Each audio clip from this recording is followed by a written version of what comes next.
Assalamualaikum warahmatullahi wabarakatuh. Saya Melisa Mentari dengan NIM C1C021172 merupakan salah satu mahasiswa yang mengambil mata kuliah akuntansi syariah bersama Pak Wirmi. Nah, di video kali ini saya akan menjelaskan tentang materi kita yang kedua, yaitu makna Islam, dasar-dasar ajaran Islam, hukum Islam, klarifikasi hukum Islam, sasaran hukum Islam, dan juga tujuan dari syariat. Baiklah, kita langsung saja kepada slide yang pertama. Makna dari Islam. Perlu kita ketahui bahwa Islam ini merupakan suatu agama. Nah, sebelum itu, Islam ini merupakan sebuah asal muasal katanya berasal dari aslama yaslimu Islam, yang berarti berserah diri dan juga kedamaian. Nah, lebih lanjutnya, Islam ini berarti agama yang membawa kedamaian dengan cara kita berserah diri kepada Allah, Sang Maha Kuasa, dan orang yang menganut agama ini disebut dengan Muslim. Islam ini merupakan agama satu-satunya yang diterima oleh Allah Subhanahu wa Ta'ala sebagai jaminan mutu untuk umat yang mau menerima Islam sebagai agamanya. Nah, lalu apa saja sebetulnya dasar-dasar dari ajaran Islam ini? Dasar-dasarnya itu terbagi atas 3. Yang pertama itu adalah akidah. Akidah dalam Islam ini dapat didefinisikan sebagai perjanjian manusia dengan Tuhan yang berisikan tentang kesediaan manusia ini untuk tunduk dan patuh secara sukarela kepada kehendak Allah.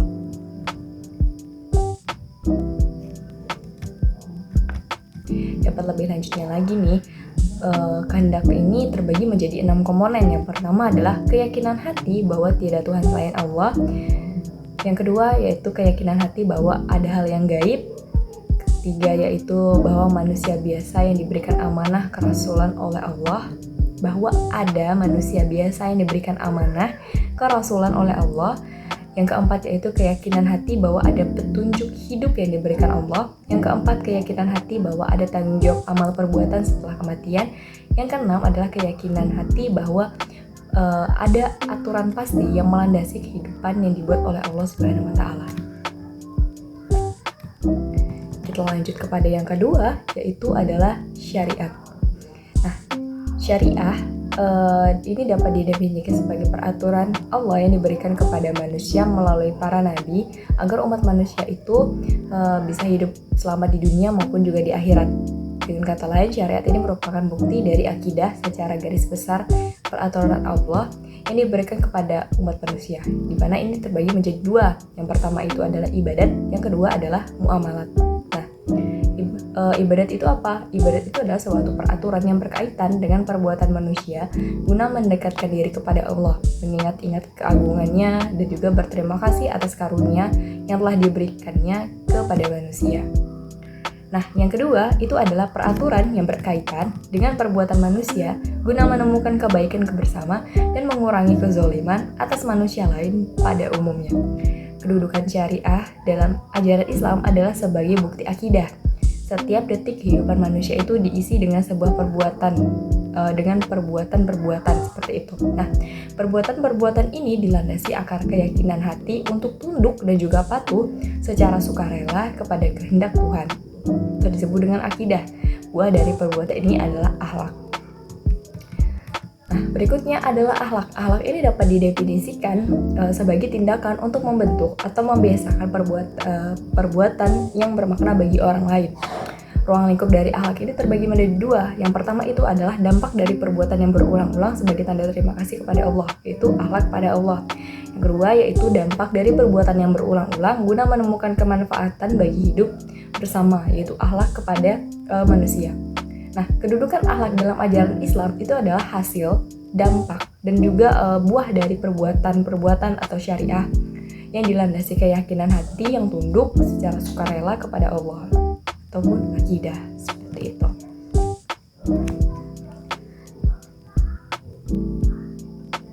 Selanjutnya yaitu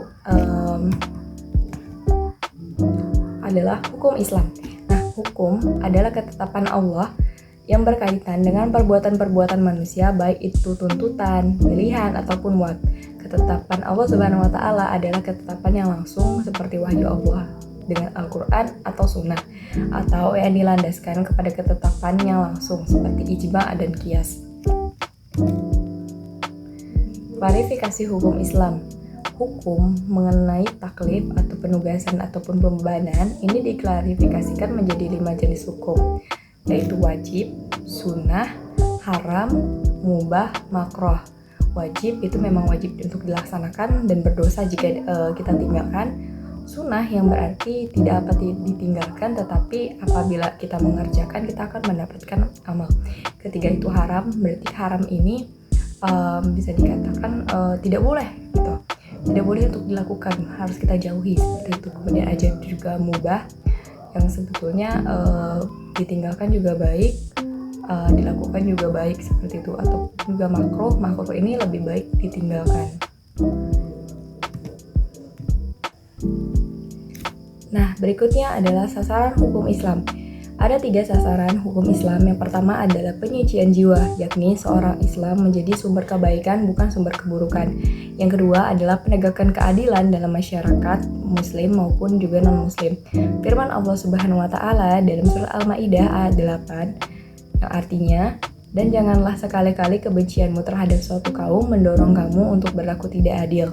Berlaku adillah karena adil itu lebih dekat kepada takwa. Yang ketiga adalah kemaslahatan. Ini merupakan tujuan puncak yang hendak dicapai, kemaslahan Islamiyah yang diwujudkan melalui hukum Islam dan ditetapkan berdasarkan nas Islam adalah maslahah hakiki. Tujuan dari syariah, setiap pemeluk Islam wajib mentaati, mengamalkan, serta menjalankan syariat Islam secara kafah dalam kehidupan sehari-hari dengan tertib dan juga sempurna, baik melalui diri sendiri, pribadi, keluarga, masyarakat, dalam kehidupan berbagai berbangsa dan bernegara. Demi terwujudnya pelaksanaan syariat Islam dalam masyarakat, maka banyak hal yang mendasar yang harus dibenahi dan ditata ulang terlebih dahulu, dan untuk diperlukan suatu aturan atau undang-undang yang menjadi batasan terhadap hasilnya pelaksanaan syariat Islam tersebut.